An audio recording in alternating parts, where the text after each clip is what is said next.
Bonjour à tous. Bonjour. Je vois le fait que le temps les uns aux autres de pouvoir se connecter. On va commencer directement.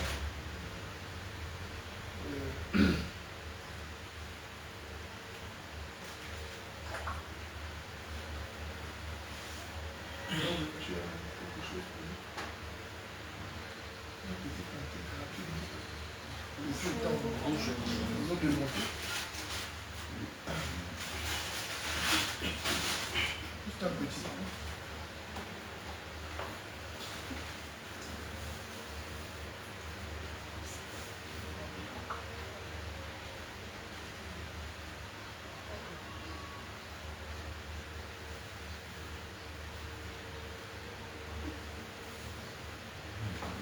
Il n'y a personne mystère.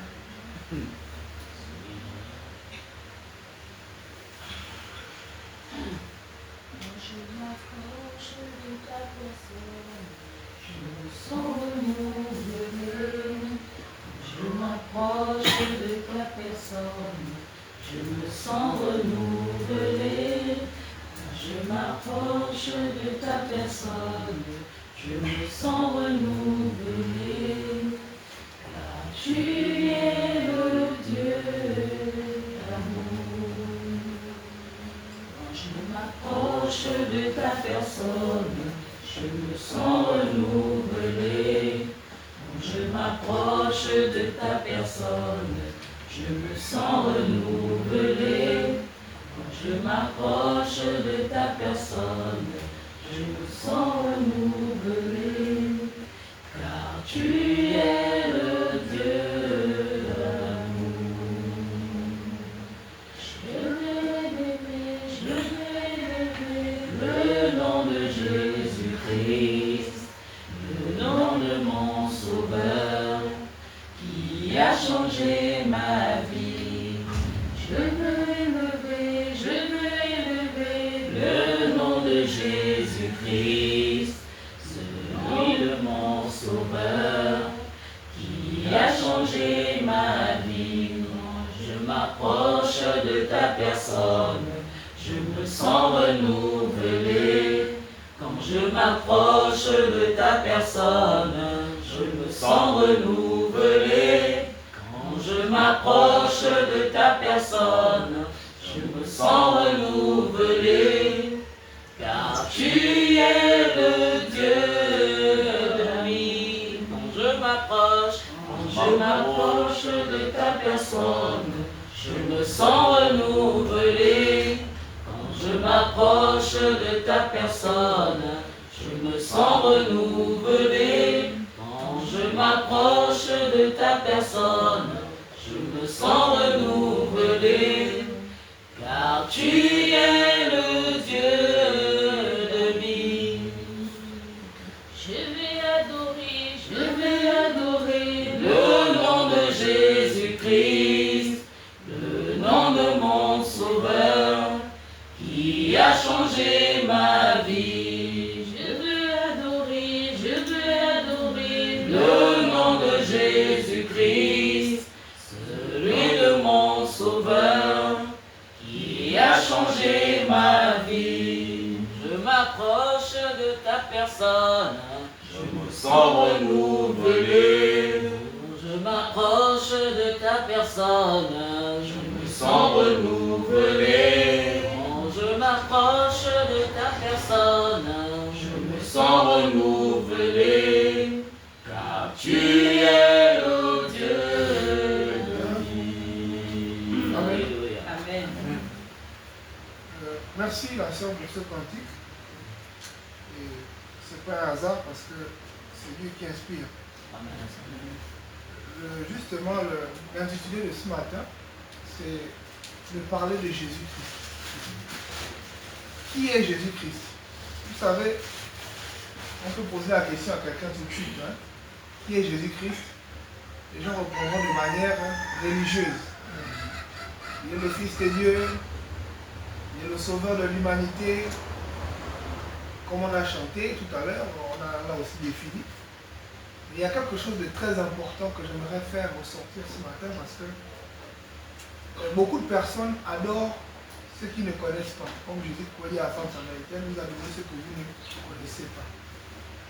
Et les gens pensent qu'il s'agit simplement de prononcer le nom de Jésus-Christ.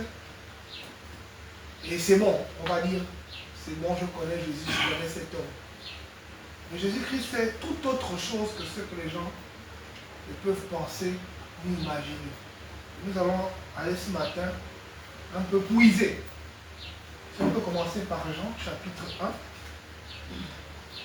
1. Du verset 1 à 5 d'abord. Au commencement était la parole.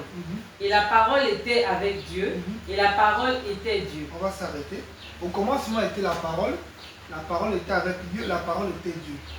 Donc, si on dit la parole était Dieu, c'est-à-dire que Dieu a une parole. Hein? Comme le frère David peut très souvent dire, il prend souvent l'exemple de Fabriska. Que quand il envoie Fabriska acheter une baguette de pain, c'est sa parole qui fait en sorte que Fabriska se lève pour pouvoir aller acheter la baguette de pain.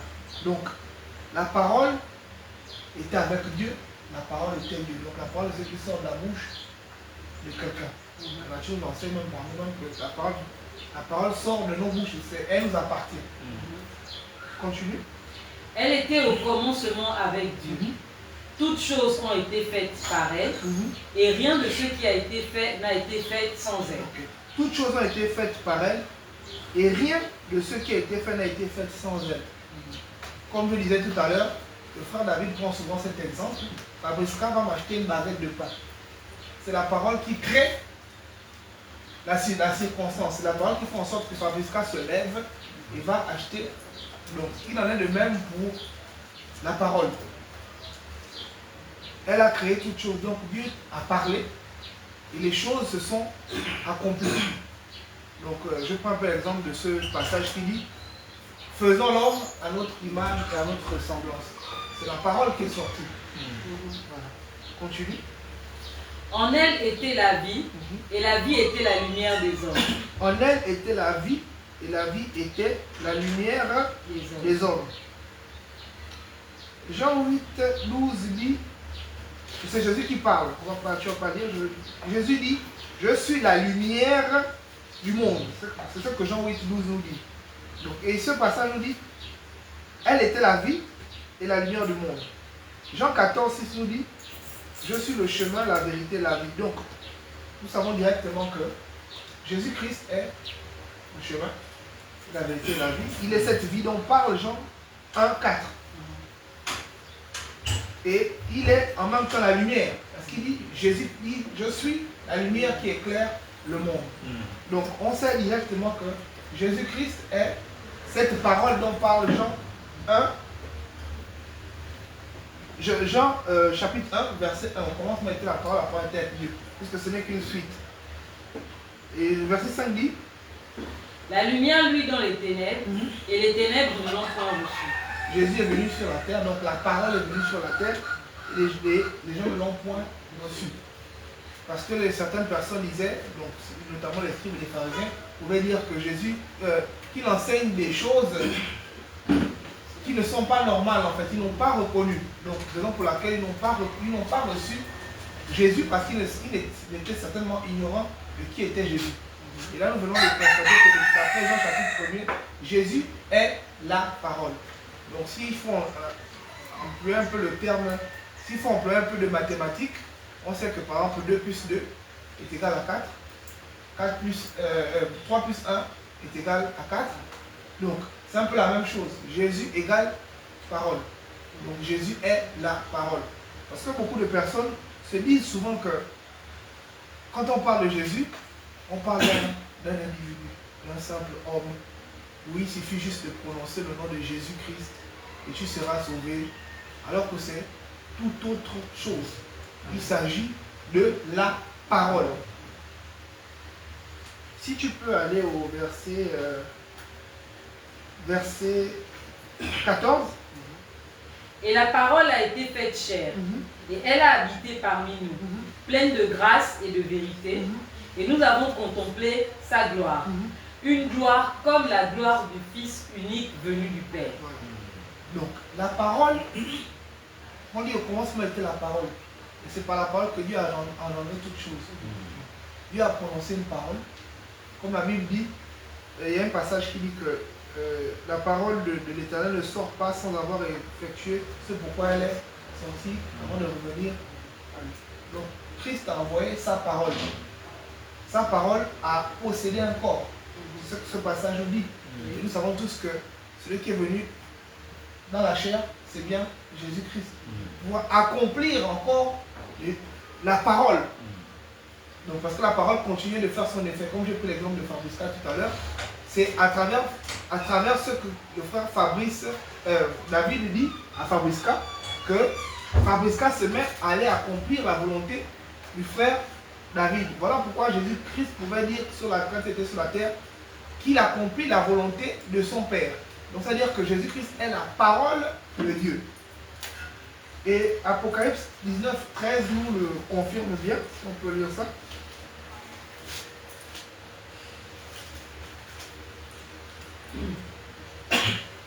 Et il était revêtu d'un vêtement teint de sang. Son nom est la parole de Dieu. Donc Jésus-Christ est la parole de Dieu. C'est-à-dire que c'est juste une équation de se dire que bon, Jésus est égal à la parole de Dieu. Mais la parole c'est qui? La parole c'est toujours Dieu, parce qu'on dit la parole était Dieu. Parce que la parole n'est pas autre chose que Dieu. C'est comme moi par exemple, je suis en train de parler, c'est ma parole qui sort de ma bouche. Donc, que les gens ne se trompent pas. Jésus est la parole de Dieu. C'est la parole de Dieu. Donc la parole qui a été envoyée sur la terre pour accomplir des choses. Et cette parole ne reviendra jamais à Christ sans avoir, plutôt à Dieu, sans avoir accompli ce pourquoi elle est sortie. Donc on ne peut pas dissocier Dieu de la parole. C'est la même personne. C'est Dieu qui a sorti une parole. Et la parole a juste pris une enveloppe charnelle pour accomplir la volonté parfaite de Dieu. Et c'est des choses que beaucoup de personnes qui peuvent être encore dans les églises bâtiments, ou bien même des personnes lambda, parce que tout le monde prononce le nom de Jésus, mais ne savent pas qui est réellement Jésus. Jésus est la parole sortie de Dieu pour pouvoir faire la volonté de Dieu. Si on peut lire Ésaïe 55, 10 à 11.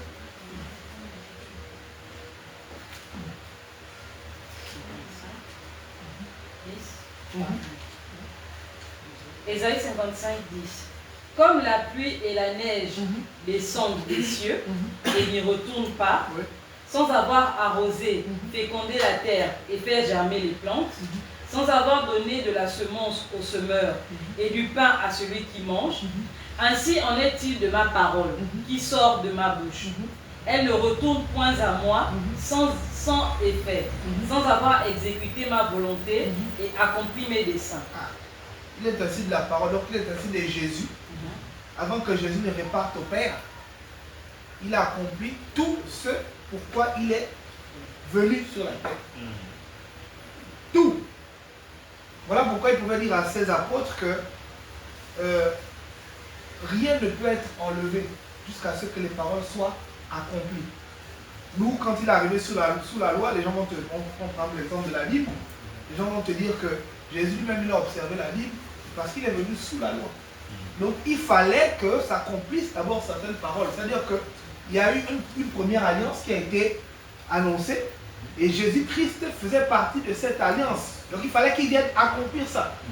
Nous, quand il était sur terre, les gens se sont posés plein de questions, mais il a dit, on ne peut pas enlever ce qui est écrit. Il faut d'abord que les paroles de Dieu puissent s'accomplir. Nous, il a observé toutes ces choses que l'on connaît, sacrifice, offrande, toutes ces choses. Mais après avoir été sur la croix, il a dit tout est accompli. Donc il fallait maintenant que le premier sacerdoce soit rompu et apparition d'une nouvelle alliance en fait. Nous, dont Hébreu nous parle très souvent, maintenant il y a abolition d'une ordonnance antérieure pour entrer maintenant dans la nouvelle ordonnance. Donc si on peut, si tu peux lire Jean 1, 12 à 13, on revient à Jean, verset 12 à 13, quelque chose. Mais à tous ceux qui l'ont reçu, À ceux qui croient en son nom. Mais à tous ceux qui l'ont reçu. À ceux qui croient en son nom. Et a donné le pouvoir de devenir enfants de Dieu. Lesquels sont nés, non du sang, ni de la volonté de la chair, ni de la volonté de l'homme, mais de Dieu. Voilà. On dit bien à tous ceux qui l'ont reçu, à tous ceux qui croient en son nom, elle a donné le pouvoir de devenir enfants de Dieu. Donc, tous ceux qui croient au nom de Jésus. Ce n'est pas le fait de dire je crois au nom de Jésus, on t'a parlé de Jésus, bon, en tant qu'homme, tout de suite là. Bon, écoute, Jésus est venu, il est mort sur la croix, comme on voit un peu, hein, pour tes péchés et tout ça là, il faut l'accepter, il faut le reconnaître pour que tu deviennes son enfant. Il ne s'agit pas de ça. Il s'agit de croire en la parole. Voilà pourquoi cette histoire de prière du salut, c'est une fausseté. Parce que les gens font accepter aux gens le nom Jésus. Alors que le nom Jésus-Christ a une connotation, c'est la parole. Donc il faut avoir consommé la parole, et c'est la parole qui te donne le pouvoir maintenant de devenir enfant de Dieu. Raison pour laquelle il dit lesquels sont nés, non du sang, ni de la volonté de la chair. Donc personne ne peut dire que je décide de devenir enfant de Dieu par une prière du salut. C'est n'importe quoi. Ni de la volonté de l'homme, mais de Dieu. Donc c'est la volonté de Dieu qui fait de toi un enfant de Dieu. C'est-à-dire que c'est la parole de Dieu, parce que la parole de Dieu, c'est la volonté de Dieu, qui fait de toi un enfant de Dieu. Donc toutes ces personnes qui pensent qu'elles arrivent le dimanche, après une prédication qui a touché certainement son côté, comment dirais-je, son côté social, côté charnel, qui a fait un peu d'effet, vient le vent et fait une prière du salut, c'est du mensonge. C'est un gros bêtisier, parce que la parole, pour que quelqu'un puisse être transformé, c'est pas en un jour. Même nous-mêmes ici, là, on n'est pas encore, on n'a pas encore atteint la stature parfaite de Christ. Nous, Paul pouvait dire, je souffre de l'homme, l'enfant de Moïse, jusqu'à ce que Christ soit formé en vous. L'enfant s'est formé après 9 mois dans le ventre. La nature nous enseigne. Donc comment quelqu'un, tout de suite, là, tu as écouté une prédication, tu vas devenir directement enfant de Dieu.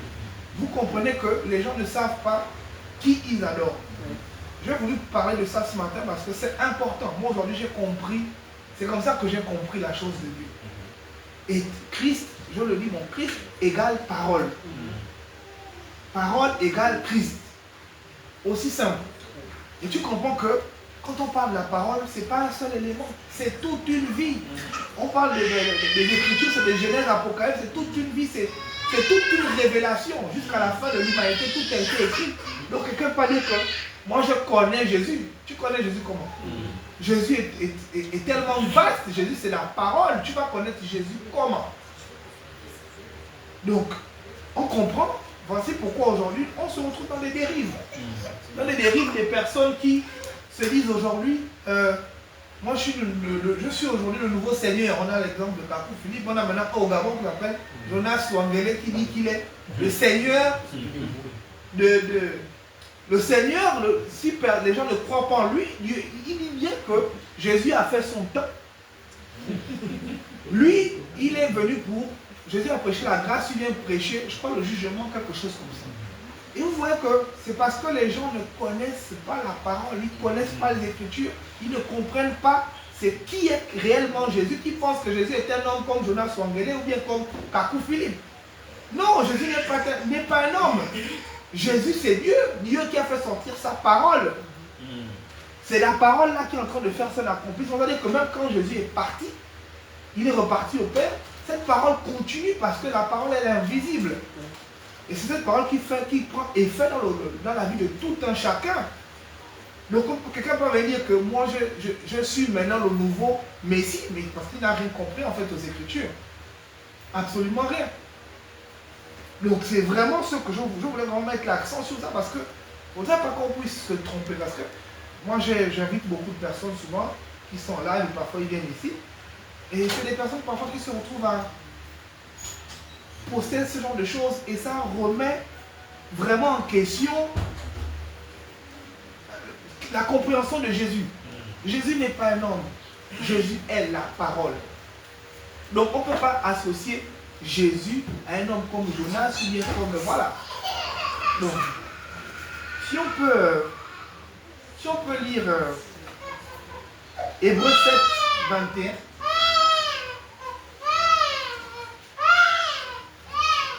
À 24. 7, 21. Non, tu commences par 21. Hébreux 7, 21. Hébreux 7, 21. Ouais. Car, tandis que les Lévites sont devenus sacrificateurs sans serment, Jésus l'est devenu avec serment par celui qui a dit, le Seigneur a juré et il ne se repentira pas. Tu es sacrificateur pour toujours, selon l'ordre de Melchisédek. Ah, ok. Ce qui m'intéresse beaucoup dans ce passage, c'est qu'on dit que Jésus est devenu par serment, par celui qui l'a dit, le Seigneur a juré et il ne se repentira pas. Tu es sacrificateur pour toujours. Donc, Jésus est sacrificateur pour toujours. Quand Jonas Wangele dit que lui, il vient maintenant être le sacrificateur. Donc la Bible la ment. Et pourtant, il utilise cette Bible-là. Et ce qui me tue, c'est que les gens se retrouvent dans des plateaux avec ce dernier, des pasteurs qui n'arrivent pas à fermer la bouche par la parole. Parce que beaucoup ne connaissent pas ce qu'ils adorent. C'est écrit, tu es sacrificateur pour toujours. Donc il n'y a pas quelqu'un qui va venir remplacer Jésus-Christ comme étant le sacrificateur. Donc si tu peux aller au verset 24. Oui, 24. Mais lui, parce qu'il demeure éternellement, possède un sacerdoce qui n'est pas transmissible. Ah, on dit que le sacerdoce de Jésus n'est pas transmissible. Quand Jonas Wangele dit que lui, c'est maintenant lui que Dieu a envoyé. Et pourtant, la Bible dit que son sacerdoce n'est pas transmissible. Qui lui a transmis ça? Mais on a des gens qui sont perturbés par ça. Pourquoi? Parce qu'ils ne connaissent pas qui ils adorent, ils ne connaissent pas la parole. Qui a transmis ça à Jonas pour qu'il puisse dire qu'il est aujourd'hui le Seigneur de l'humanité? Il se fait appeler Seigneur Jonas Wangele. Bon, qui lui a transmis ça? Et les gens sont sur les plateaux avec lui. On les insulte parce qu'ils ne connaissent pas c'est qui est Jésus, ils ne connaissent pas qui est Jésus. Jésus n'est pas le fait de dire que Jésus-Christ est mort sur la croix. Non, Jésus est la parole.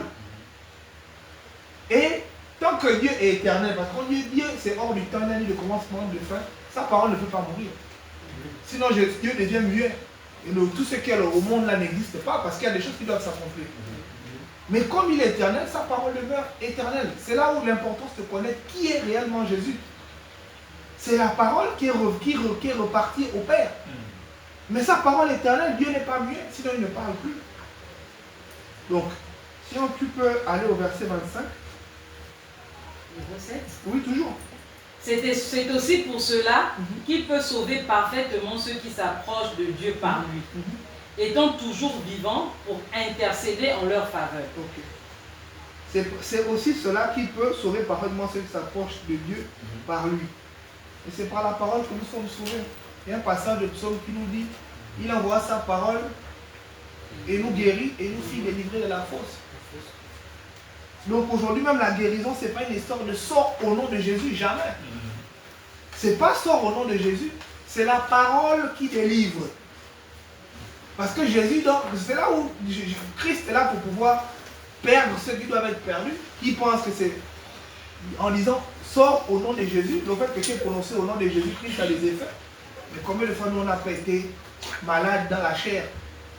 Quand on était dans les bâtiments, tu as dit, sors au nom de Jésus. Tu prononces ça va être 30 fois, mais tu ne guéris pas. Parce qu'on était ignorants. Christ, laquelle la parole, c'est lui, c'est cette parole-là qui te lave, qui te purifie. Et c'est de manière progressive, on a vu la semaine dernière dans Ésaïe, après avoir fait un certain nombre de choses, que là maintenant Dieu se présente à toi, il te répond, parce que c'est selon la parole. Donc quand tu vois pourquoi le passage dit, ceux qui s'approchent de Dieu, on s'approche de Dieu comme en suivant sa parole, et il exaucera sa parole. Parce qu'il dit, il veille pour exécuter sa parole. Donc la guérison ne viendra que quand nous serons dans cette parole, donc dans Jésus-Christ en fait. Jésus-Christ qui est la parole. Si on peut lire aussi le verset. Bon, il y a un détail très important. Dieu, c'est aussi pour cela qu'il peut sauver parfaitement ceux qui s'approchent de Dieu par lui, étant toujours vivant, comme je dis, il est toujours vivant, pour intercéder en leur faveur. Donc, on dit bien que c'est la parole qui intercède en notre faveur. Ce n'est pas un homme, ce n'est pas Marie.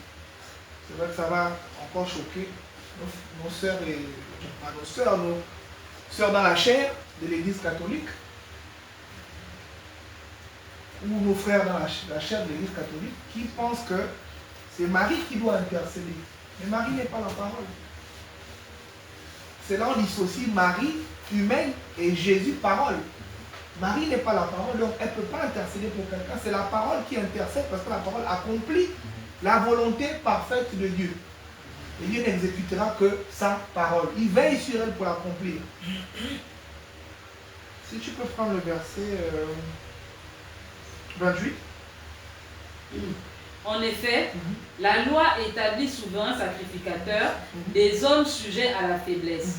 Mais la parole du serment qui a été faite après la loi établit le Fils qui est parfait pour l'éternité. Donc c'est le Fils qui a été établi parfaitement pour l'éternité. Donc on ne peut pas, en conclusion, Jésus qui est la parole ne peut pas être comparé à un homme. Un homme ne peut pas dire qu'il a reçu, Dieu l'a envoyé. Parce que tout a déjà été écrit. Il n'y a pas une Bible qui a été refaite ou il n'y a pas quelqu'un qui va encore recevoir quelque chose, un rouleau pour écrire autre chose. De la Genèse à l'Apocalypse, tout a été donné pour l'humanité. Donc on parle d'éternité. Cette parole, elle est éternelle. Parce que Dieu, tant que Dieu vit, sa parole demeure éternelle. Nous, Jésus est éternel. Jésus qui est la parole est éternelle. Donc il n'y aura jamais un autre qui viendra nous tromper pour dire que je suis le Christ. Ou bien c'est Dieu qui m'a envoyé. Jésus-Christ a fait son temps. Donc j'espère que par la grâce de Dieu, on a pu comprendre. Et qu'aussi nos gens de l'Église catholique comprennent que Marie ne peut pas avoir cet effet d'intercession parce que Marie n'est pas la parole. Hein? Marie n'est pas la parole. Marie est une femme, comme tout le monde. Dieu exécute sa parole. Dieu exécute Jésus qui est la parole. Il faut le dire ainsi. Marie n'est pas la parole. Donc Marie, on n'a jamais présenté Marie comme étant la parole. Parce que c'est la parole qui a le pouvoir de toutes choses. Le nom qui a été donné au-dessus de tout nom, c'est Jésus. Mais ce Jésus-là est la parole. Que Dieu vous bénisse. Est-ce qu'il y a des questions?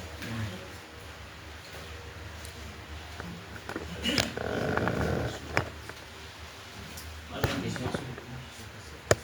À la lumière de cette belle exhortation, si Jean 1er nous dit que Jésus-Christ est la parole, Apocalypse 13, 19 également le confirme qu'il est la parole, alors à la lumière de cette exhortation, qui peut être appelé enfant de Dieu?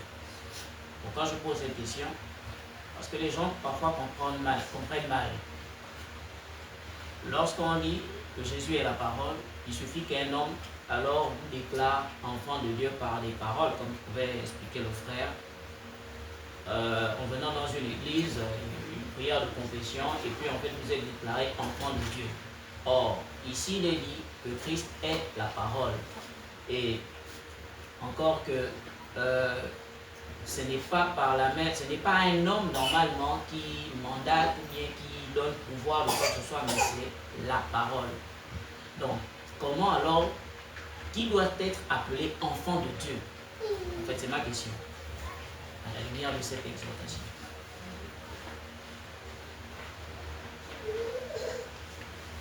Ok, je vais poser la question, qui peut être appelé enfant de Dieu?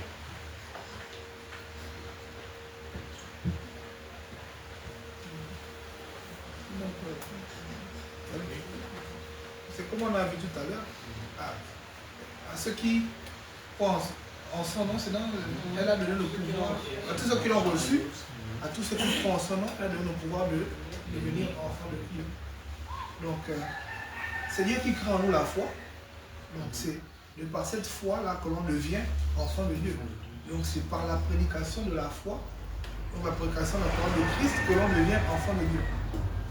C'est la parole qui produit son effet. Donc celui qui peut être appelé enfant de Dieu n'est pas celui qui s'auto-proclame, qui pense qu'il va être enfant de Dieu, mais c'est ce que la parole aura produit en ces derniers, qui fait de lui un enfant de Dieu. D'où la Bible peut dire que tous ceux qui n'ont pas l'Esprit du Seigneur ne lui appartiennent pas. C'est la parole qui produira l'Esprit, qui va engendrer l'Esprit dans un individu. Et automatiquement, porteur de cet Esprit, tu es enfant de Dieu. Tant que tu n'as pas l'Esprit du Seigneur, tu n'es pas enfant de Dieu. Donc, le baptême ne fait pas devenir quelqu'un enfant de Dieu. Parce qu'on a tendance à penser que les gens, en fait, lorsqu'ils se font baptiser, pour eux, ils sont devenus chrétiens. C'est ce que le monde nous a appris. C'est ce que, dès qu'on est baptisé, on est devenu chrétien, on a le Saint-Esprit. C'est ce que le monde nous a appris. Or, selon l'exhortation du frère, ça n'a rien à y voir avec ce que le monde nous dit. Puisque, pour tenter de reprendre en même temps, puisque Jean 1er à partir du verset 12 nous dit que, mais à tous ceux qui l'ont reçu, à ceux qui croient en son nom. Or, Jean 1er dit, au commencement était la parole était avec Dieu, et la parole était Dieu. Donc ça veut dire que ce n'est pas croire à un homme, mais en la parole. Ce n'est pas recevoir un homme comme d'aucuns, on va dire, en entrant dans une église, et l'église c'est le pasteur, je ne sais pas quel nom, le très grand pasteur, dès qu'il a prié, peut-être il devient automatiquement enfant de Dieu. Mais or, la parole ici nous dit que à tous ceux qui croient en son nom, et on a dit ici, le frère a bien expliqué, que le nom dont on parle c'est Jésus-Christ, parce que c'est lui qui est la parole. Donc, en ceux qui croient en la parole,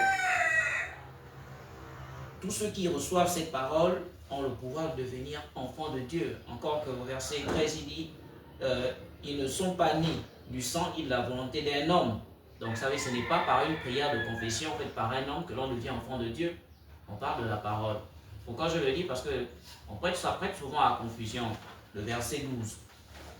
Il dit, mais à tous ceux qui l'ont reçu, à ceux qui croient en son nom, elle a donné le pouvoir de devenir enfants de Dieu, lesquels sont nés.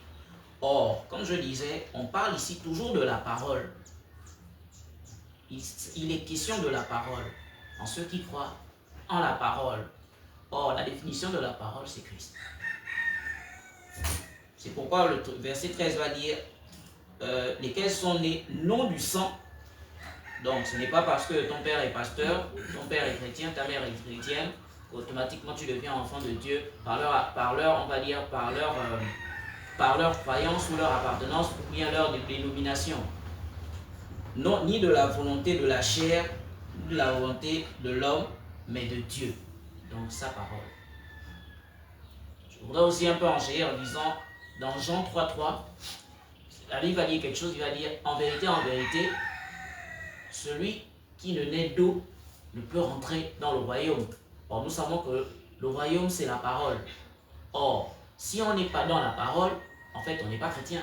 Beaucoup, en fait, comme pouvait dire le frère, détiennent une Bible, lisent la lettre, mais ne font pas partie du royaume, donc de la parole. Pour faire des paroles ou des prières sur des gens, sous prétexte que ces personnes ont reçu le Christ, or, en fait, ils n'appartiennent pas au royaume, ils ne sont pas dans le royaume. D'où Nicodème pouvait se poser la question de savoir, mais comment ça? Si je suis déjà né, je dois encore entrer dans le sein de ma mère. C'est quelque chose qu'il n'avait pas compris. Amen. Donc, c'est ce que je voulais aussi comprendre. Si quelqu'un d'autre... Il y a une autre question.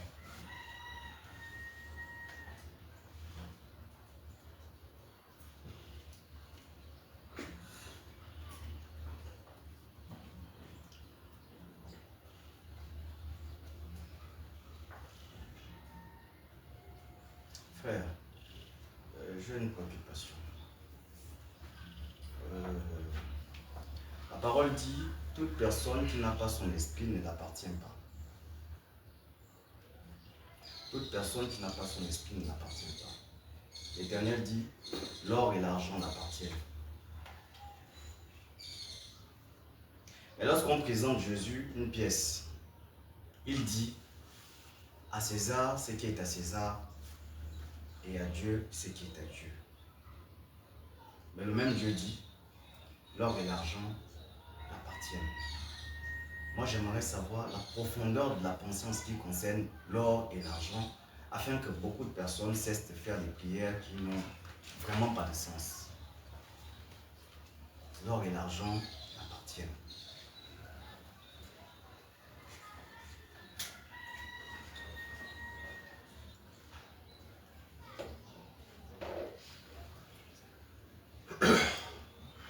quoi est la question? Parce que tu as dit au préalable que Jésus dit celui qui n'a pas son esprit ne lui appartient Il pas. n'appartient pas. Maintenant, il dit que l'or et l'argent lui appartiennent. Mais il dit à César, ce qui est à César, ce qui est à Dieu, à Dieu. Là, il y a 3 questions, 4. C'est quoi la question? Donc, 4? en fait, moi, j'aimerais savoir ce que c'est l'or et l'argent. J'aimerais savoir ce que c'est l'or et L'or l'argent. et l'argent. Ok. Prends 1 Corinthiens chapitre 2.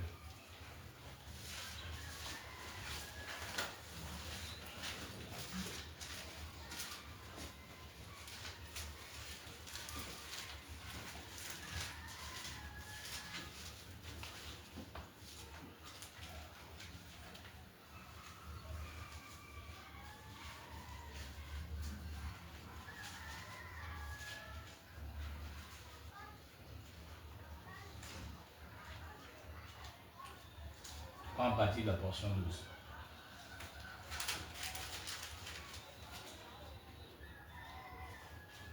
Or, nous n'avons pas reçu l'esprit du monde, mais l'esprit qui vient de Dieu, afin que nous connaissions les choses que Dieu nous a données par sa grâce. On a reçu quoi?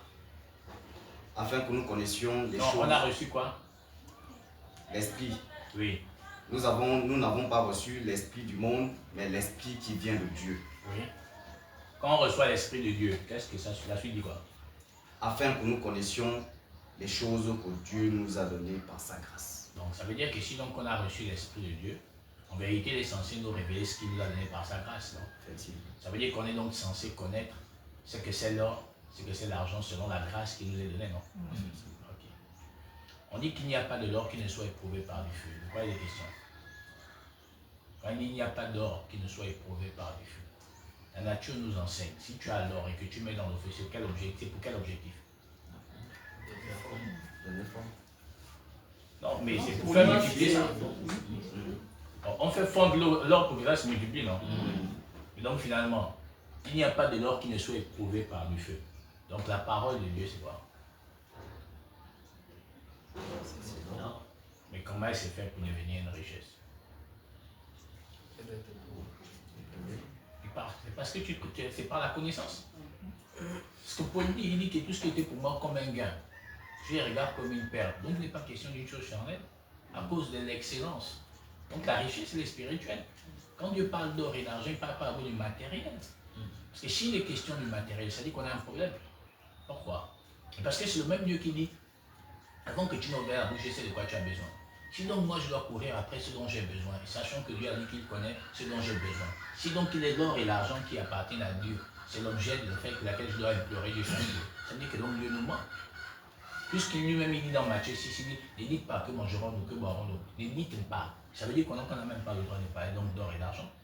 Puisque dans Éphésiens, il dit que la cupidité même ne soit pas nommée parmi vous. Donc finalement. Si donc c'est un langage spirituel pour les choses spirituelles, ça veut dire que donc quand Dieu parle, ça n'a rien à voir avec l'or ou l'argent humain. Puisque le même Dieu, même quand on parle de la dîme, il dit que quand tu as l'endroit que j'aurais choisi pour faire résider ou glorifier mon nom, et si loin, vends tout ce que tu as, prends l'argent serre dans tes mains. Donc Dieu n'a jamais appelé l'homme à amener de l'argent, puisqu'il dit même dans Isaïe que celui qui n'a même rien vienne. Donc il est dit question d'or ou d'argent. Au départ, on devient de l'or. Mais entre l'or et l'argent, qu'est-ce qui est plus malheureux? L'or. Mais donc l'or, mais au départ, on est d'abord quoi? On est de l'argent. Après, on devient de l'or, c'est-à-dire qu'on devient quelque chose de plus valeureux. C'est pourquoi il dit que tout ce qui est à moi, c'est-à-dire l'or et l'argent m'appartient. Quand on va du principe qui dit dans Agé que la seconde maison aurait une plus grande gloire que la première. Mais comment on peut expliquer ça? Comment la première maison, la deuxième maison aurait une plus grande gloire que la première maison? Ça veut donc dire qu'il y a eu une première et une deuxième maison. Et donc comment la deuxième maison a une plus grande gloire que la première maison? C'est la même chose dans l'énigme. Il m'a apporté toutes les dîmes et tous les trésors dans la maison du trésor. Mais quand on s'assoit 2 secondes, est-ce qu'il y avait l'or dans le temps? Mais il a apporté à la maison du trésor. Quel trésor s'y trouvait?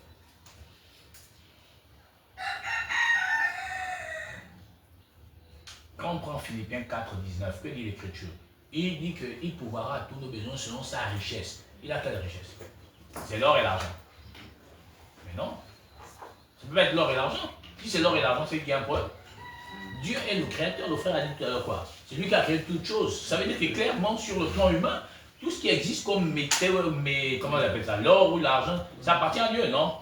Il en est le créateur parce que c'est lui qui a inspiré l'homme à fabriquer le papier. Que les gens aujourd'hui font de la monnaie, des échanges et autres, non? Oui. Mais Dieu, il n'est pas pareil les arbres. Puisque c'est même ça la raison de la folie de l'humanité.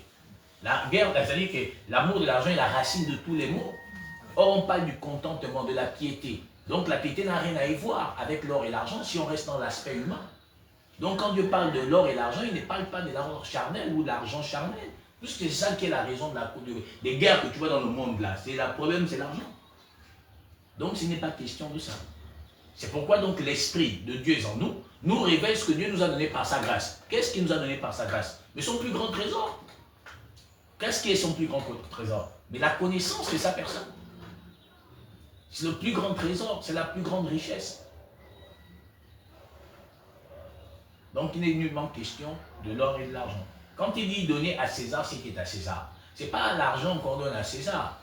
Donner l'impôt à qui vous devez l'impôt. C'est tout ce qu'il a voulu dire. Ça veut dire respecter les autorités établies, selon les règles qu'ils ont établies dans les pays dont vous vous trouvez, acquittez-vous de toutes ces tâches. C'est ce qu'il a seulement voulu dire. Il n'a pas dit que l'argent appartient au diable. Le diable n'est pas le créateur de l'argent. C'est ce qu'il a simplement voulu dire. Il a dit qu'elle est infligée sur la pièce. On a dit c'est César. Mais puisque c'est le visage de César qui est dedans, donnez donc l'impôt à César. Pas si on se comprend en fait. Mais voilà, c'est ce qu'il a juste voulu dire. Donner à César ce qui est à César, mais à Dieu ce qui est à Dieu. Est-ce que tu vois? Donc c'est juste ce qu'il a voulu expliquer. Donc ça n'a rien à y voir avec l'argent, c'est le diable. Le diable n'a jamais. Est-ce qu'il y a une banque dans le monde qui existe? Oh, c'est la banque du diable, c'est ça. Ça n'existe pas. Le diable n'a pas créé. Le diable n'a créé. Je vous le dis sincèrement. Souvent le diable même, peut-être, je pense, je ne sais pas. Mais je pense quand même que souvent il s'étonne. Il dit que mais les gens là même, pourquoi ils m'accusent? D'ailleurs, moi je suis un palabre terrible. Mais tout ce que les gens font là, tu sais, les hommes ont tellement, comment je vais dire, ont tellement élevé l'occultisme. Et que l'occultisme qu'ils ont élevé est devenu la folie de leur existence. Parce que si on se réfère à l'écriture là, ça là, la parole là, le diable n'a pas un pouvoir. Mais regardez les vies des gens. Regardez-nous. Qu'est-ce qui nous agite? Tous, aussi nombreux que nous sommes, la crainte, c'est l'échec. Mais pas l'échec spirituel, l'échec social. Regardez comment les eaux ont fait croître la tige. Je vous prends un exemple simple. Il vient de parler d'un monsieur là. Mais qu'est-ce qui lui donne de la valeur? C'est les eaux qui sont fait croître la tige. Parce qu'ici, les eaux ne l'avaient pas regardé. Il n'y a personne qui s'intéresse à lui. Et la pire réalité, c'est quoi? C'est ce que je dis toujours, c'est l'opinion qui bouleverse les gens. C'est-à-dire l'opinion est pire que le mensonge humain. Parce que l'opinion, c'est plus que le mensonge. Parce que l'opinion te fait croire que ce qu'on a en tête là, c'est une évidence. Mais regarde, la scène médiatique au Gabon, ce sont eux qui ont élevé ces gens de bêtises. Parce que dès l'instant qu'une chaîne nationale, d'où il n'y a même pas des hommes qui ont la connaissance de Dieu, mais s'asseyent pour avoir une émission, pour avoir l'audimat, s'assoient et invitent des bêtisiers qui viennent s'asseoir et racontent leurs bêtises. Ce qu'on donne la valeur à la bêtise. Et ce sont ces mêmes gens qui vont élever la bêtise en disant que non, c'est une référence. Mais comment une bêtise peut être une référence? Comment on peut expliquer ça?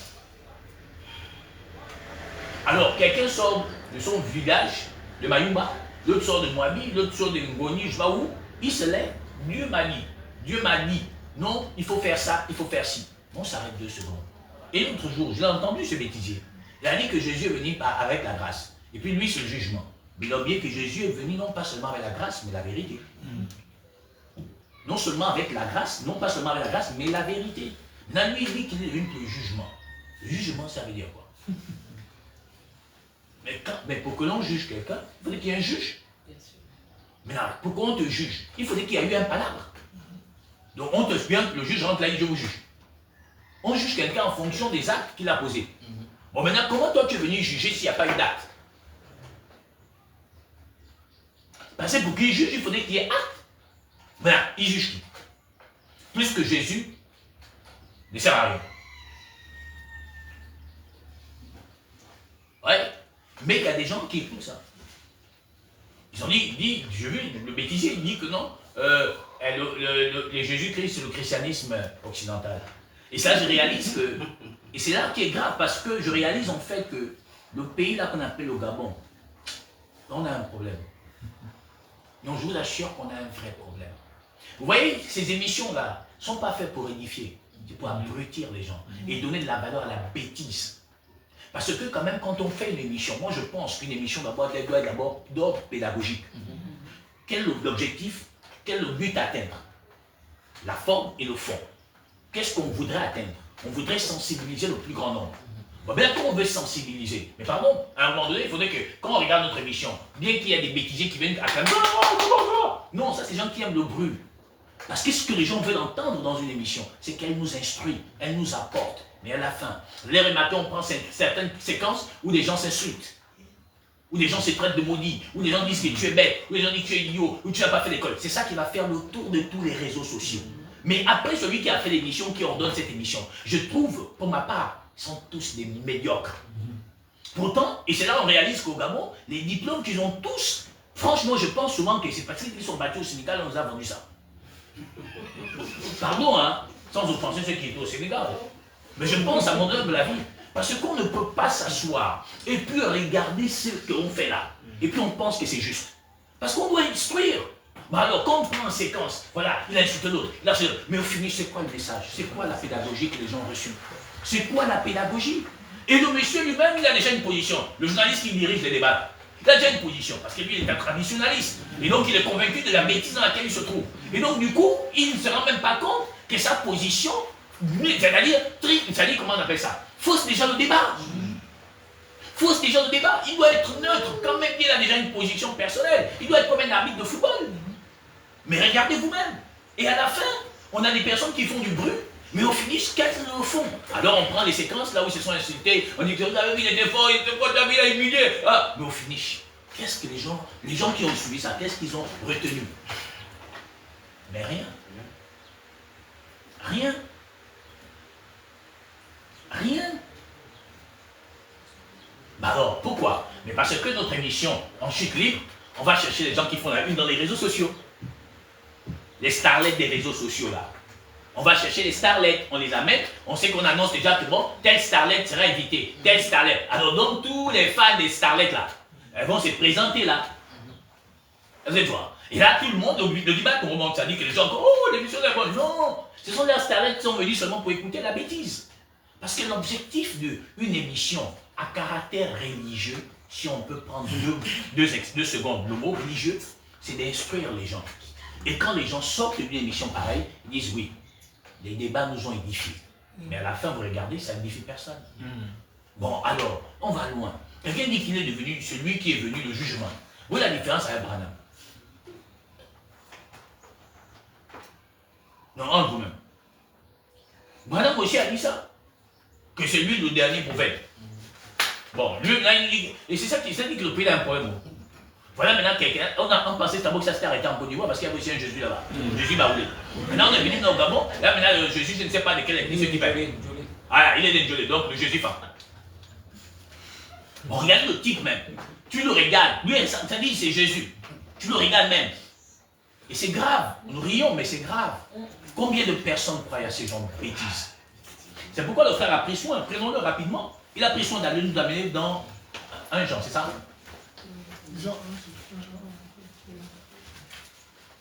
Oui, dans Jean, oui, Jean, c'est Jean, non?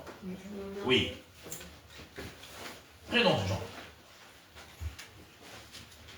L'évangile selon Jean.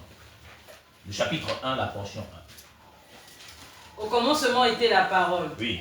Et la parole était avec Dieu. Oui. Et la parole était Dieu. Bon, le frère vous a expliqué ce que c'était. Au commencement était la parole était avec Dieu, et puis Dieu était la parole. On s'arrête juste là. Sinon, Dieu est la parole. Normalement, celui qui naîtra de Dieu doit être la parole. S'il est né donc de la parole, il devient la parole. Donc, automatiquement, si c'est Dieu qui l'a engendré, il devient la parole. Laissons même ce bêtisier. Au commencement était la parole était avec Dieu, et puis Dieu était la parole. Dans Genèse 1, la portion 26, Dieu a dit, faisons l'homme à notre image, à notre ressemblance. Ça veut dire que donc la ressemblance doit être la copie conforme de l'image. Donc si elle est copie conforme de l'image, c'est qu'elle ne peut pas avoir une variation d'ombre en elle qui ne soit pas la nature de la parole. Mais si on retrouve en elle c'est-à-dire quelque chose qui n'est pas conforme à la parole, ça veut dire à cet instant ce n'est plus la parole. Pourquoi? Parce que Dieu a dit au commencement était la parole était avec Dieu. Et ce qui est grave, c'est que les gens oublient que la parole c'est Dieu. Dieu est la parole. Mais donc si Dieu est la parole, Dieu là qui vient, va-t-il se régner? Dieu va-t-il se régner? Voyez-vous? Dieu va-t-il se régner? Oui. Est-ce que Dieu peut se régner? Le bien-aimé vous a pris une portion. C'était quoi? On continue. Jean, c'était Jean 14. Oui, Jean 14. Non, 1 Jean 14. Jean 1, 14. Oui, voilà. Et la parole a été faite chair. Écoutez-moi bien, le sous-titre vous a dit ça. Il dit la parole a été faite chair. Donc on s'arrête là-bas 2 secondes, frère. On dit la parole s'est faite chair. Quelle chair? Quelle chair? Mon visage? Mon corps? Les uns, les autres? Quelle chair? On dit la parole s'est faite chair. Et l'Écriture va même loin. Il a pris un corps semblable au nôtre sans péché. Donc vous voyez qu'on va même encore plus loin. Il a dit pris un corps semblable sans péché. Mais le même Dieu dit, ceci est mon corps qui est rompu pour vous. Aïe, on s'arrête 2 secondes. C'est rompu pour nous. Quand on va dans Hébreux 10, on dit quoi? Il dit, tu n'as voulu ni holocauste ni sacrifice. À la portion 10, là, la portion 5 du chapitre 10. Tu n'as voulu ni holocauste ni sacrifice, mais tu m'as formé un corps.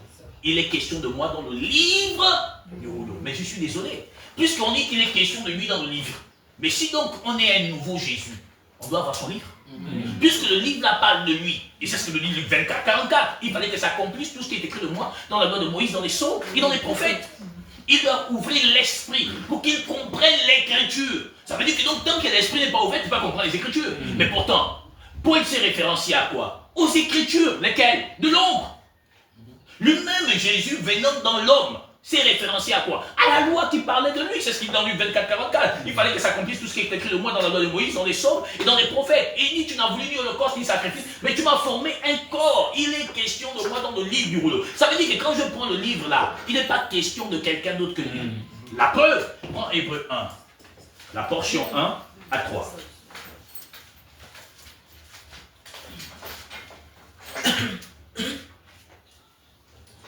Après avoir autrefois, Oui. à plusieurs reprises Oui. et de plusieurs manières, parlé à nos pères par les prophètes, Oui.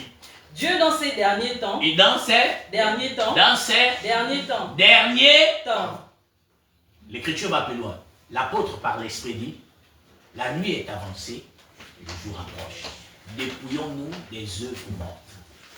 Revêtons Christ. On n'a pas dit de revêtir autre chose que lui. Mais pardon, hein, continue. Dieu dans ces derniers temps nous a parlé par le Fils. Il parle par qui? Le Fils. Par qui? Le Fils. Par qui? Le Fils. Le frère vous a pris Jean. Il a dit au commencement était là. La parole était avec Dieu. Et la parole était Dieu. La parole s'est faite chair. Donc qui s'est fait chair? Mais Dieu. C'est lui qui s'est fait chair. Donc Dieu s'est fait chair. Mais quand Dieu s'est fait chair, il a pris la forme de quoi? Il y a un serviteur, donc d'un fils. Maintenant, étant donc devenu le fils, qui nous parle? C'est toujours Dieu. Mais il nous parle par quoi? Mais par lui, par l'amour, puisqu'il a dit qu'il est question de moi. Donc, pardon, mais ça veut dire que donc si on veut parler de Jésus, que tu dis qu'il n'existe pas ou qu'il n'a pas son temps, mon frère, ça veut dire que c'est toi qui trompes l'humanité. Parce qu'on a dit, il est question de lui dans le livre du rouleau. Et j'étais tellement étonné. Et je me dis, mais souvent les gens là, moi je ne sais pas s'ils fument de cannabis. Bon, vous dites, c'est vous les nouveaux Jésus. Mais les mêmes Jésus, les nouveaux Jésus là, ils ne savent pas qu'en fait, le Nouveau Testament là, comment parler à la manière des hommes, c'est-à-dire la Nouvelle Alliance, ils ne savent même pas que ça commence à Actes chapitre 2. Et ils croient que Jean, Matthieu, Luc, Marc, c'est le Nouveau Testament, comme il l'appelle. Mais non, monsieur, vous êtes dans l'erreur. L'évangile, avec les 4 auteurs, c'est le récit de Jésus-Christ sous la loi. Donc, il n'y a pas encore la glorification de Jésus, ayant donné ou transmis son esprit à l'épouse. Bon, maintenant, comment vous voulez dire que Jésus vous a envoyé, ou Dieu vous a envoyé juger le monde, mais vous ne savez même pas que l'évangile de Luc, de Marc, de Jean et de Matthieu, c'est l'ancienne alliance. Tout simplement, ils n'ont pas l'esprit. Comme ils ont vu après Malachie le Nouveau Testament. Ils disent, maman, c'est ça. Mais alors, c'est des tocards. On dit Nouveau Testament. Mais comment ça? Ça veut dire qu'on doit connaître les héritiers de l'Ancien Testament. Alors qu'il n'y a qu'un seul testament. Parce que pour que l'homme sache qui est héritier. Mais il faudrait que le testateur soit décédé. Bon, mais là, ils peuvent vous expliquer comment on a écrit le Nouveau Testament, qui était l'héritier de l'Ancien Testament. Vous voyez la gravité de la chose. C'est pourquoi je dis les gens qui font des émissions, normalement, les directeurs qui dirigent leurs entreprises là, doivent s'asseoir avec eux pour dire, bon, tu sais d'abord sur quoi tu vas aller débattre. Non. Ok, toi tu t'as spécialisé quoi? Oh non, moi comme je suis au boutique, ok, fais une émission, tu vas dans la boutique. Laisse les histoires que tu ne maîtrises pas. Parce qu'au finish, tout ce qu'il invite, les starlets là, mais ils ne connaissent rien du spirituel. Ils prétendent connaître le spirituel. Les gens croient que la spiritualité. L'autre jour, j'ai vu quelqu'un qui croit que les chrétiens vivent la spiritualité par leurs statuts WhatsApp. La spiritualité, c'est des vies dans la chambre. Mais tu es un tocard. Qui t'a dit que la spiritualité est une affaire d'un instant, d'un temps, d'un moment dans sa chambre? La spiritualité est une identité, c'est une nature. Comme l'être humain est une nature, est une identité. On reconnaît l'être humain par quoi? Par sa nature humaine. Mais ce qu'on appelle humain sur la terre. Oh que non, car chacun d'entre nous avait une diversité de pensées. Et d'ailleurs, on a des attributs qui nous ont été donnés, si on peut l'appeler ainsi. Chacun a un prénom qui lui a été donné propre, par lequel on peut s'identifier. Oui, frère Alexis, tel. Oui, Idriss, tel. Oui. Mais pourtant, nous sommes tous quoi? Des humains. Mais avec des appellations différentes. D'ailleurs, tout le corps humain est composé de plusieurs membres. Mais chaque membre a un nom. Chaque membre a un nom. Mais tous les membres unis, on appelle ça comment? Le corps. Mais comment, à un moment donné, il faut qu'on réfléchisse. À un moment donné, il faudrait qu'on réfléchisse. On dit que non, Dieu c'est Jésus, Jésus n'est pas Dieu, c'est faux. Mais alors, mais la nature nous enseigne, tous les membres du corps, là, chacun, là, la soeur est là, il y a le nez, il y a les oreilles, Matouji, Moudou, etc. Oui ou non? Oui. À la fin, on l'appelle comment? Corps. Maintenant, le corps là, quel nom? Même si on appelle corps, maintenant on va chercher le nom du corps. Oui ou non? Maintenant, le corps l'appelle comment? Oh, Floria. Ah, elle s'appelle Floria. Ah, d'accord. Mais au départ, tu as remarqué qu'on retrouve des membres. On dit il y a le bras, mais ça sort d'où? Mais du corps. Il y a les oreilles, ça sort d'où? Du corps. Mais assemblé, on appelle ça un corps. Oui, mais le corps là a un nom. Pourquoi? Parce qu'il faut qu'on identifie. On va chercher son ADN. On prend l'ADN pour trouver, bon, oui, on a dans les données. Oh, c'est telle personne. Voyez-vous? Mais en fait, ici de la parole. La parole qui s'est faite chair a bien un nom. Elle a bien un nom. Et ce nom nous a été tous révélé. Le problème aujourd'hui des gens, c'est qu'ils pensent connaître Dieu. Mais ils ne connaissent même pas. Parce qu'on ne peut pas prétendre connaître Dieu et agir contrairement à la nature de Dieu. Vous voyez un peu? Et c'est ce que le bien-aimé vous a expliqué ce matin, mais encore mieux. Il a dit quoi? À tous ceux qui l'ont, tous ceux qui croient en son nom, il donne quoi? De devenir quoi? Ça veut dire que donc, premièrement, on ne peut pas naître du sang et de la chair. Parce que ce qui est grave, frères et sœurs, et la gravité est là, pourquoi? Le frère, il a pris Hébreu. On a dit que même Aaron ne s'est pas attribué cette gloire. Mais il l'a reçu de celui qui a dit, qu'il a établi, n'est-ce pas? Mais en mieux. Aaron était même encore charnel. Mais celui qui est devenu souverain sacrificateur à perpétuité n'est pas né de la chair. Son origine n'est pas tirée de la terre. Donc, pardon, mais frère, je vous pose la question. Si donc on est censé venir juger le monde, puisqu'on a dit que c'est nous qui jugerons le monde, on jugera les anges, n'est-ce pas? Mais pourquoi on juge un ange? Il faudrait qu'on soit dans la nature supérieure à un ange. Mais finalement, si on dit qu'on est des porteurs du jugement, mais regardez dans 1 Corinthiens 2, que dit l'Écriture? À partir de la portion 15 à 16. 1 Corinthiens 2.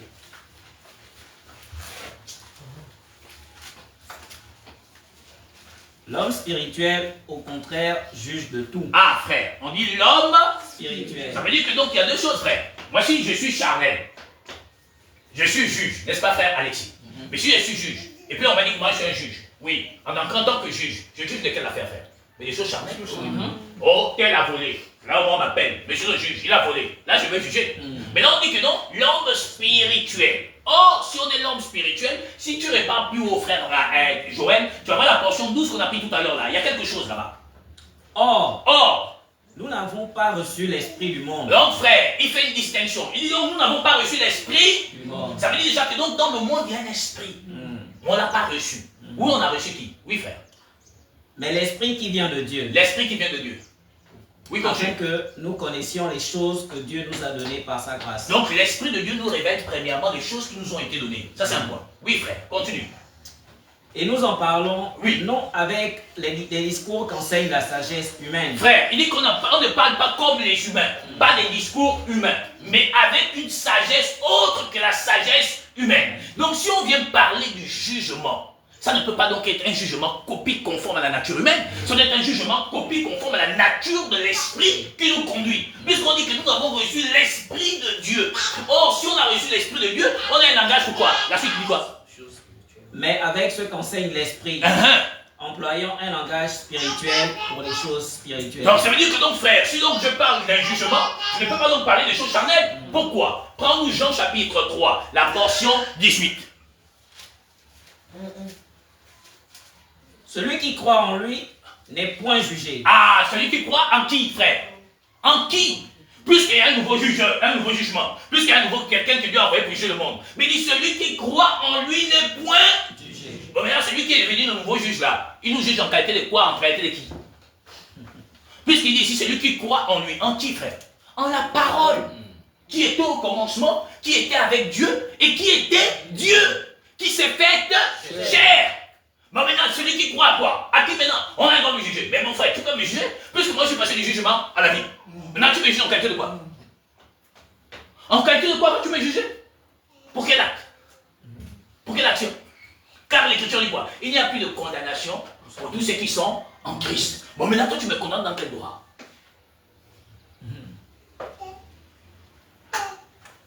Dans quel droit tu me condamnes?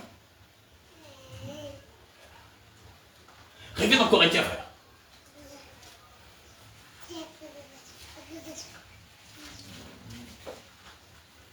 C'était 1 Corinthiens 2. Tu t'as, je crois, la portion 13. Il était au 15.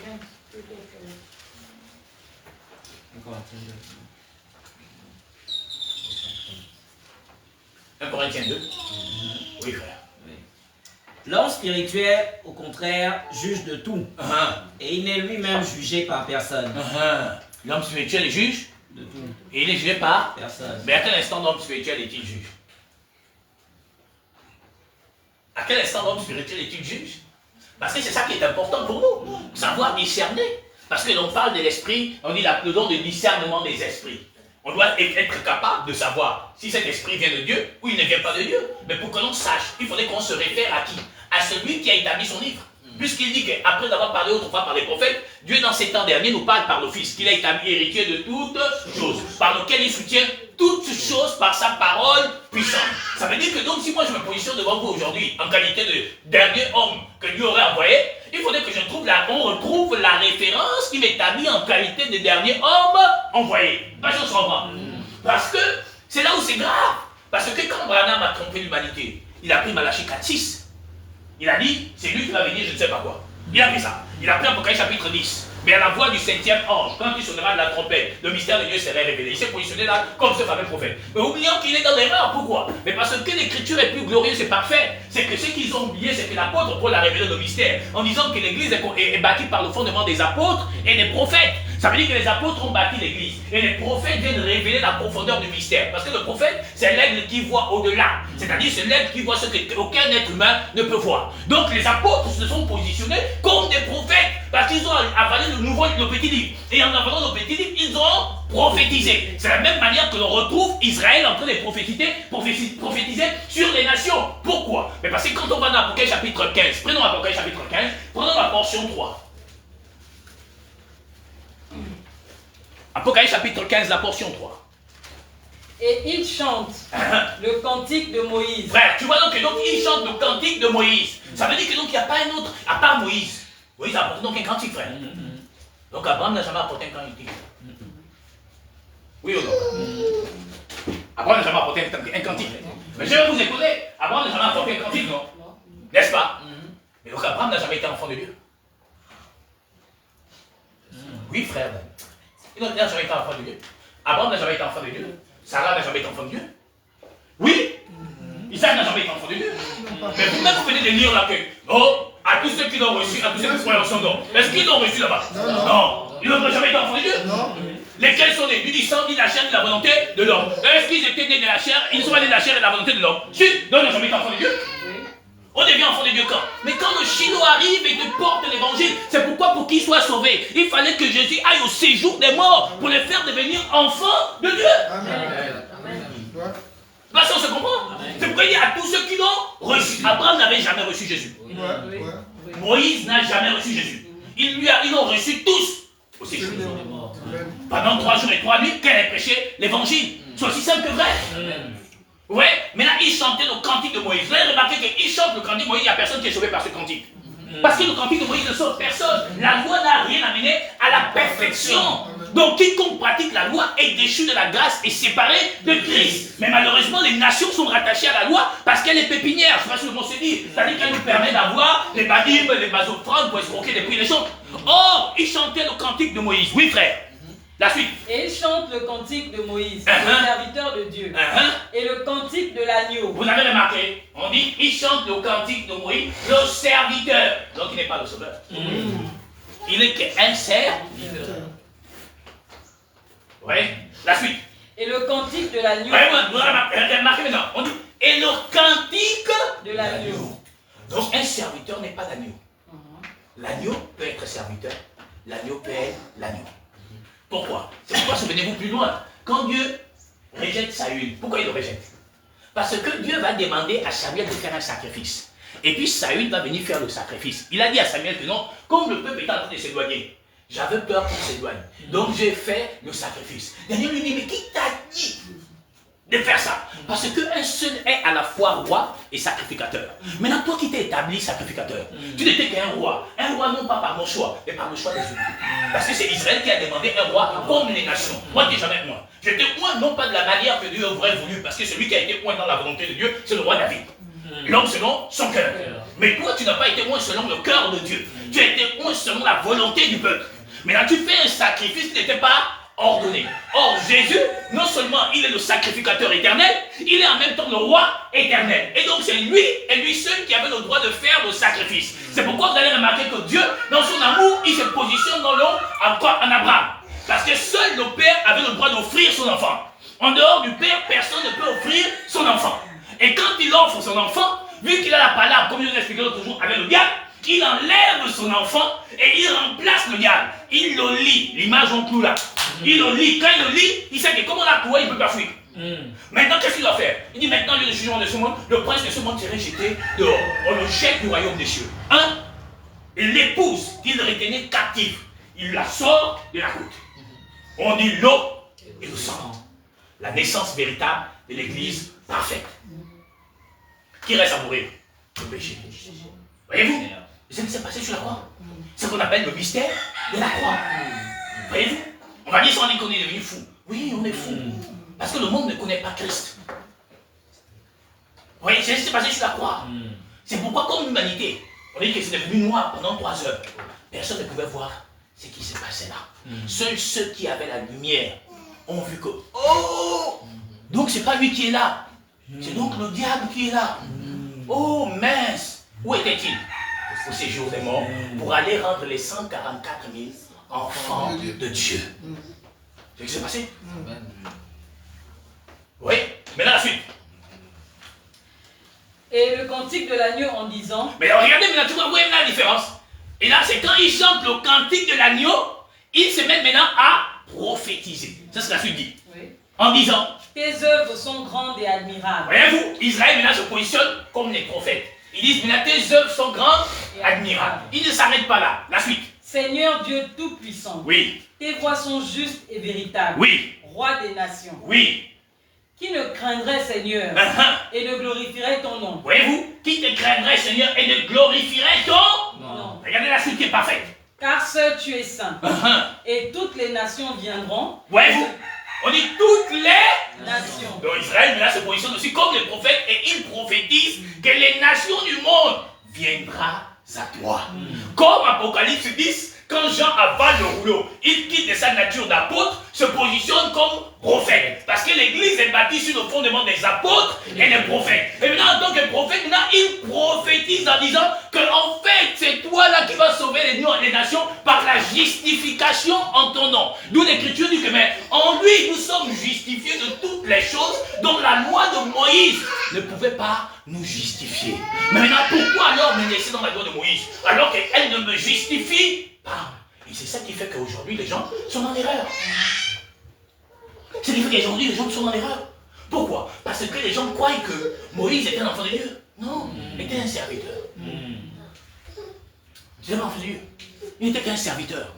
Ils ne sont devenus qu'enfants de Dieu que quand Christ est allé prêcher. Et d'ailleurs encore, Satan venait réclamer le corps de Moïse. Oui, mais Satan a réclamé le corps. Je vous ai expliqué ça vendredi. Vous savez quand on a Prenons quelque chose comme ça. Oui. Je suis un vieillard. J'ai besoin d'un troisième pied pour m'appuyer. Oui. Alors qu'est-ce qu'il fait? Quand je marche, quelle est la première chose qui s'appuie? C'est le troisième. L'Écriture dit que là où la pointe de ton pied foulera le sol. Frère, si donc Dieu a utilisé le pouvoir de Pharaon pour lui nuire, pour détruire Pharaon, parce que le totem de Pharaon c'était le serpent, c'est-à-dire le diable. Mais Dieu va utiliser le serpent pour vaincre les serpents de Pharaon, n'est-ce pas? Or, vous allez remarquer une chose, c'est que quand Moïse transforme le bois qu'il a en serpent, vous allez remarquer que Pharaon fait la même chose. Vous n'avez pas constaté que le serpent de Moïse va avaler les serpents de Pharaon. Pourquoi? Pourquoi il avale? Parce que la première chose que Dieu a fait, c'est qu'il a soumis le Dieu de Pharaon à Moïse. Les serpents qui étaient là ont reconnu leur Dieu. Ils ont fait quoi? Ils se sont simplement inclinés. Mais comme le bâton là, c'est l'image de l'adoration de Pharaon. Si Dieu fait rentrer Moïse à Canaan, là où la pointe de ton pied foule le sol, il te donne cela en possession. Donc un héritage, n'est-ce pas? Si donc le premier pied depuis lequel Moïse appuyait étant vieux, c'était donc le bâton qui était l'image du Dieu de Pharaon. S'il pose ce pied à Canaan, la Canaan adore qui? Voilà pourquoi Dieu ne pouvait pas tolérer de lion.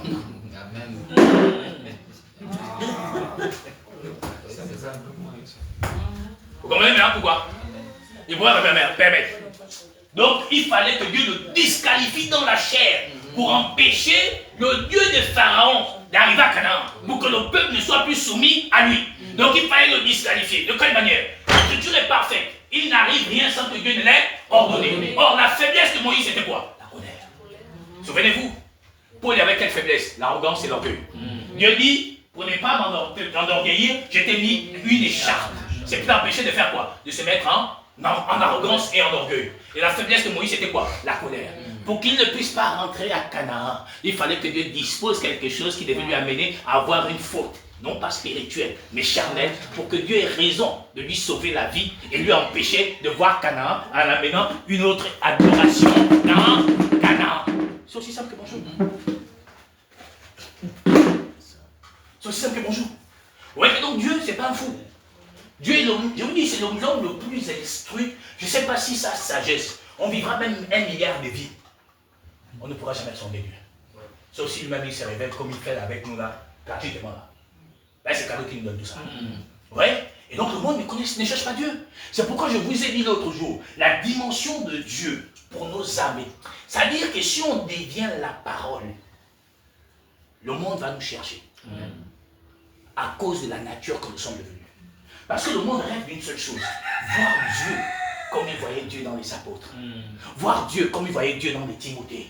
C'est lui qui les orientait, qui les conduisait, qui les éclairait. Voir Dieu comme il voyait Joseph, comme il voyait, je ne sais pas, Moïse et autres. Mais aujourd'hui, l'humanité ne le voit plus. C'est pourquoi l'Écriture dit, le monde attend avec un ardent désir. On dit ardent désir, la révélation des fils de Dieu. Mais malheureusement, nos chaînes de télé, les médias et autres élèvent la bêtise qu'ils disposent comme enfants de Dieu. Non, ce ne sont pas les enfants de Dieu. Ce n'est pas les enfants de Dieu. C'est pourquoi l'autre jour j'ai dit, mais si on nous dit qu'au Gabon il y a 80% des chrétiens, mais c'est une aberration. Mais comme les gens qui font l'émission ne sont pas instruits dans la connaissance de Dieu, ils acclament, ils disent oui, il y a 80%, c'est pourquoi le Gabon souffre. Qui vous a dit que le Gabon souffre à cause des chrétiens? Non, le Gabon souffre à cause de la, c'est-à-dire de, comment on appelle ça? Du pacte de fraternité maçonnique. C'est la franc-maçonnerie qui est l'objet de la souffrance du peuple gabonais. Le dire comme ça peut être fâché. Non, je m'en fous que vous soyez fâché. C'est vous qui êtes à l'origine de la souffrance du peuple gabonais. La franc-maçonnerie. Ça n'a rien à voir avec le christianisme. Le christianisme de Dieu, de Jésus-Christ, c'est peut-être 0,75%. Je vous dis la vérité. 80% dont les gens disent que c'est les chrétiens du Gabon. Non, 80% c'est pas chrétien au Gabon. Il n'y a pas 80% de chrétiens au Gabon. C'est 80%. On les divise en deux. Le 2 tiers de ces 80% représente 53,54%. C'est des catholiques. Le 1 tiers représente 26,66%. C'est des protestants que l'on mélange avec les églises de réveil là. Ça fait 80. En quoi ça les chrétiens? En quoi? Prenons 2 Chroniques 7.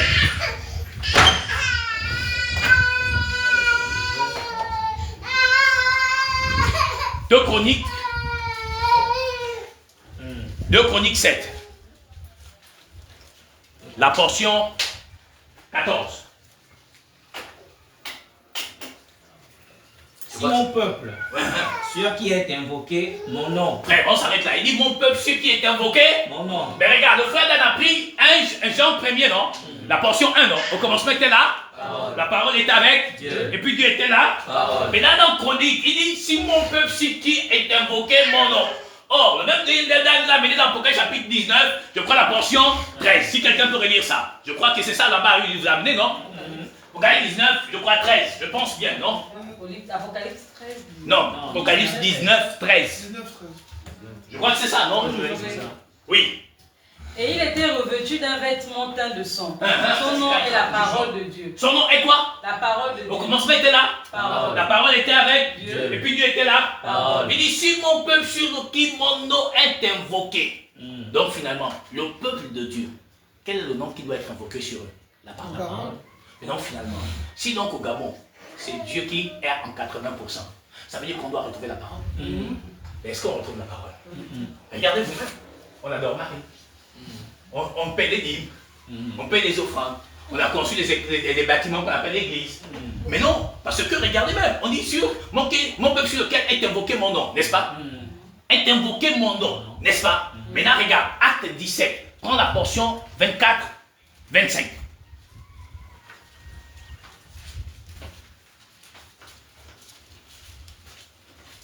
Acte 17, je crois, 24, 25, je pense.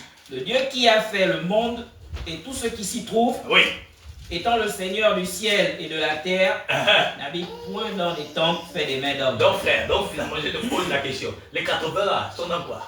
Dans les temples. Dans les temples. Fait des mains? Non. Continue frère. Il n'est point servi par des mains humaines. Frère, on s'arrête un peu de secondes sur le passage là. Il dit n'est point servi par les mains. Humaines. Point servi par les mains. Humaines. Ah, mais comment c'est possible, frère? Comment on dit Dieu n'est pas servi par les mains humaines? Pourtant, nous là, on a un peu de prêcher. Comment ça? Pourquoi c'est possible? Il dit n'est point servi par les mains humaines. Comment c'est possible?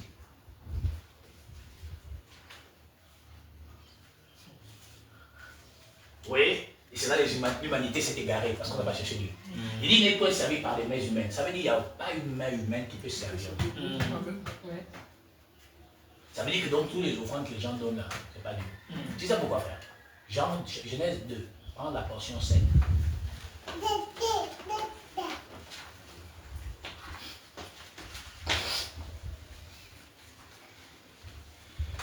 Genèse 2, la portion 7. L'Éternel Dieu forma l'homme de la poussière de la terre. Il souffla dans ses narines un souffle de vie et l'homme devint un être vivant. Ok, réponds, frère. L'Éternel Dieu forma l'homme de la poussière de la terre.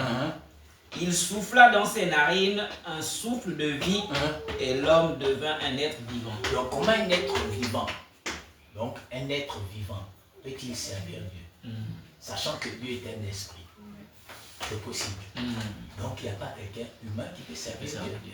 Or, pour servir Dieu, il faut donc être semblable à Dieu. Or, pour être semblable à Dieu, il faut avoir les 7 vertus qui te rendent la ressemblance de Dieu. Ce qu'on appelle le chef-d'œuvre de Dieu.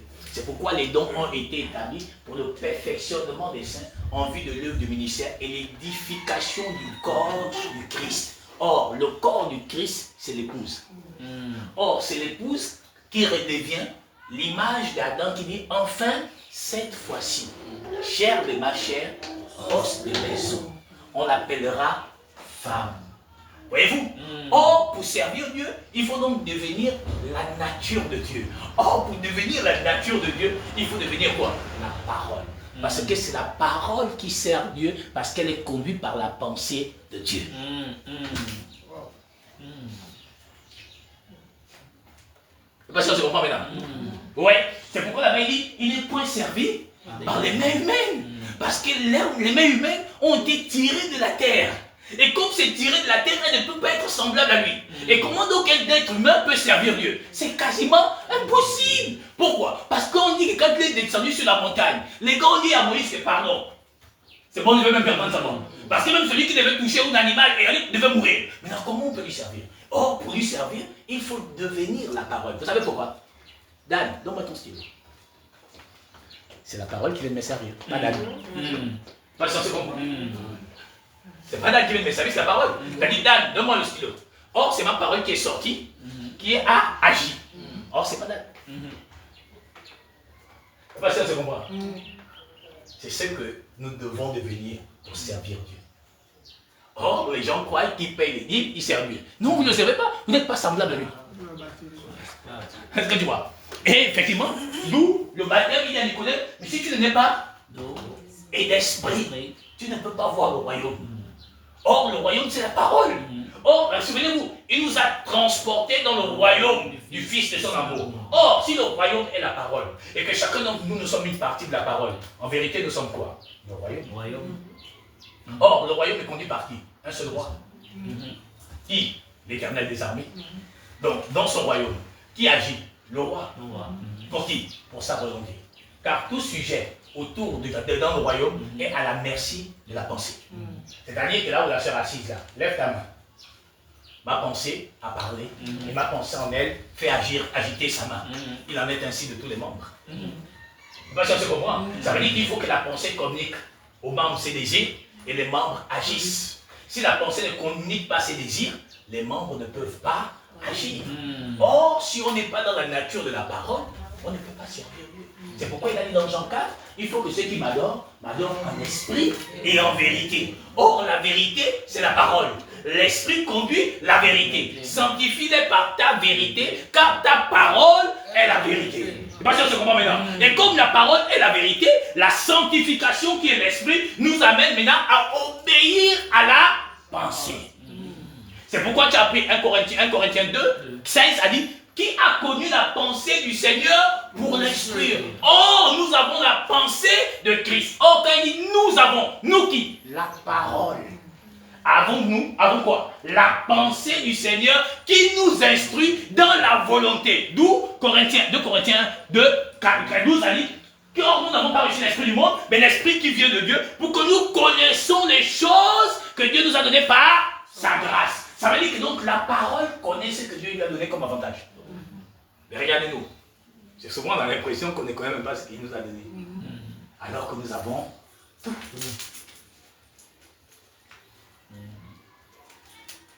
C'est pas chance de comprendre. Amen. D'où la nécessité de devenir la nature de la parole. Ce n'est qu'en devenant la nature de la parole que les signes, les prodiges et les miracles, c'est ce que dit la parole. Je crois que c'est dans Marc 16, 19. Marc 16, 19. Marc 16, 19. Je crois que c'est deux choses là-bas.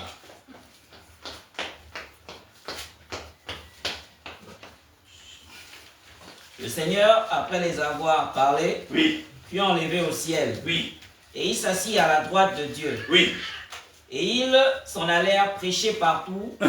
Le Seigneur travaillait avec eux et confirmait la parole par les miracles qui l'accompagnaient. Accompagner qui? La parole. Oui, et donc le miracle accompagne quoi? La parole. Donc, puisque la parole a l'esprit, elle connaît les privilèges que Dieu lui a donnés.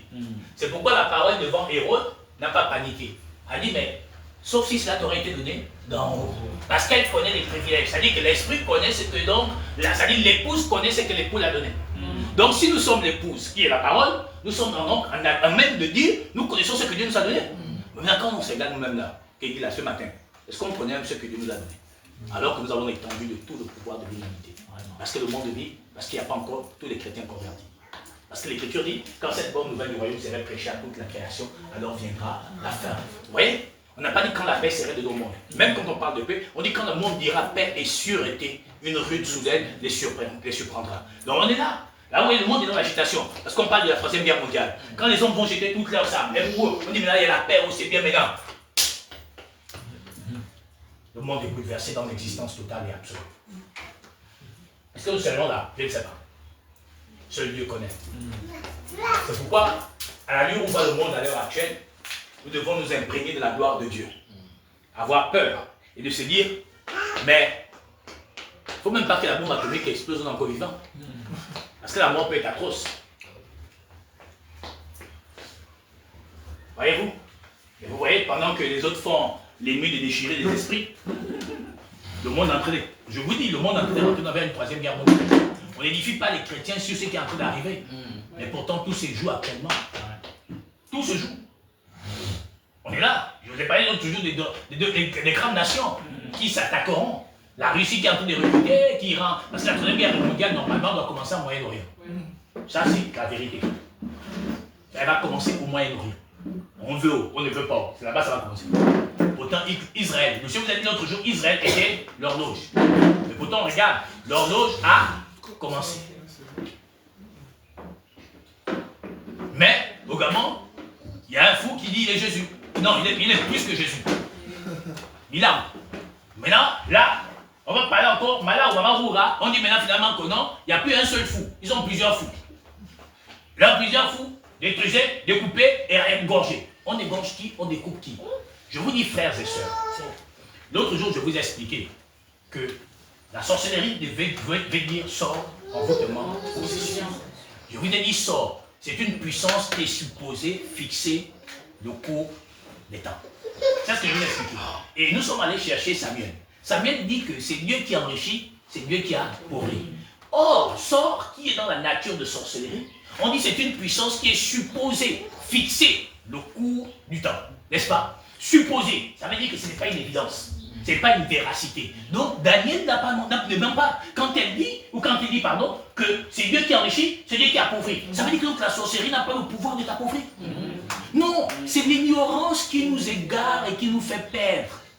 C'est l'ignorance. Et malheureusement, l'ignorance aujourd'hui a raison de nous. Et je vous le dis sincèrement, hein, il faut que la parole nous lave vraiment. Parce que même quand on est déjà dans la nature même, on est rentré comme ça. Mais les choses là, parfois, ça revient quand on a une situation.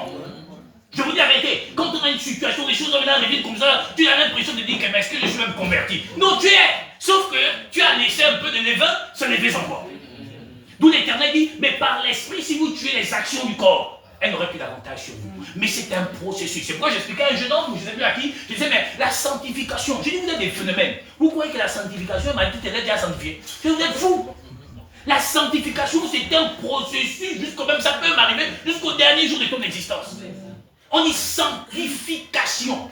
D'ailleurs, je lui ai dit, mais tu as pas vu dans Ézéchiel, l'Éternel dit que quand tu n'as pas averti aux méchants, s'ils meurent, tout ce que tu as fait n'existe plus. Il dit, ah oui, c'est vrai. J'ai dit, mais c'est parce que tu dois te sanctifier chaque jour. Binoubiot. C'est un travail. Nanyam, tu as fait, c'est bon. Mourès, tu recommences. On répare. Mourès encore, tu recommences. Moumou aussi encore, tu recommences. Binoubiot, tous les jours, Binoubiot. Tu dois être dans la sanctification. Or, la seule chose qui te sanctifie, c'est la parole. D'où la nécessité d'être en contact permanent. Parce que c'est celle-là maintenant qui va te donner la nature de Dieu. Or, en Dieu, il n'y a pas de faiblesse. En Dieu, il n'y a pas d'émotion. En Dieu, il n'y a pas de sentiments. C'est pourquoi quand Dieu juge, ça ne lui fait ni chaud, ni froid tes larmes. Or, nous, quand on est encore émotionnel, quand on fait même du mal un peu à quelqu'un, on commence à je suis mal agi. Or, Dieu, pour lui, il n'agit pas mal parce qu'il juge que c'est bon. Lui, il a dit, qui a reçu la pensée de Dieu pour m'instruire? Ou pour nous instruire? Personne. Alors, nous pouvons juger. Or, nous, on a le pouvoir de faire quoi? L'Écriture dit qu'on a le pouvoir d'empêcher quelqu'un d'avoir le Saint-Esprit. C'est écrit, hein? Il a dit à Pierre, ce que tu liras sur la terre, sera lié dans les cieux. Ce que tu délieras, serait délié. Car si tu vas à un endroit où on ne te reçoit pas, c'est pour les pieds la poussière de tes pieds, c'est fini pour la personne. Le chrétien a ce pouvoir, mais beaucoup ignorent qu'ils ont ce pouvoir. Pourtant, c'était une évidence véritable qui nous est donnée. Vous voyez, on a tellement de choses qu'on ignore. Tellement de choses. C'est pourquoi je vous dis, devenons la parole. Le monde tremblera. Même dans nos familles, ceux qui faisaient du petit Nikundu là, eux-mêmes, ils vont désirer mourir. Parce qu'ils vont voir que ça là, c'est Dieu. Là, on ne peut plus. Eux-mêmes vont dire qu'on veut mourir. Eux-mêmes, ils vont fuir. Mais tant qu'on serait toujours à la fois un peu charnel là, à la fois un peu spirituel de temps en temps, on ne vivra pas la gloire. Parce que nos lacunes, nos faiblesses, nos manquements sont dus à nous-mêmes. Il n'y a pas quelqu'un, je vous assure, il n'y a pas un pouvoir mystique qui bloque nos vies. Nos vies sont bloquées à cause de nous-mêmes. Nous pouvons les décanter si on croit réellement à la personne de Jésus-Christ. Que Dieu vous bénisse dans le nom de Jésus-Christ. Amen. Voilà ce que je voulais vous partager. On se retrouve demain, 18h30, sur notre page, la parole de Jésus-Christ.